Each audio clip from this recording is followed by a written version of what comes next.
امریکہ کی جانب سے دہشت گردی کے خاتمے کے لیے پاکستان کی کوششوں کی حمایت کا اعلان کر دیا گیا ہے۔ امریکہ محکمہ خارجہ کے ترجمان میتھیو ملر نے پریس کانفرنس کے دوران کہا ہے کہ پاکستانی عوام نے دہشت گرد حملوں سے بہت نقصان اٹھایا ہے۔ کسی بھی ملک کو ایسی دہشت گردی کا شکار نہیں ہونا چاہیے۔ علاقائی سلامتی کو لاحق خطرات سے نمٹنے میں امریکہ اور پاکستان کا مشترکہ مفاد ہے۔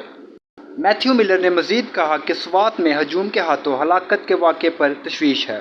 متاثرہ خاندان سے اظہار تعزیت کرتے ہیں۔ زخمی ہونے والوں کی جلد صحت یابی کے خواہاں ہیں۔ مذہبی طور پر تشدد کے واقعہ پر تشویش ہے۔ ترجمان امریکی محکمہ خارجہ نے کہا ہے کہ پاکستان میں انسانی حقوق، مذہبی اظہار رائے کی آزادی، پرامن اجتماع کے حق کا احترام کیا جائے۔ پاکستانی ہم منصب سے مذہبی آزادی، اقلیتوں سے سلوک، انسانی حقوق اور مسائل پر بات کرتے رہتے ہیں۔ ایسے اقدامات کی حمایت کرتے ہیں جن سے قانون کی حکمرانی اور انسانی حقوق کے تحفظ کو فروغ ملے۔ معلومات کا قابل اعتماد ذریعہ CRC۔ جڑے رہیں CRC کے ساتھ۔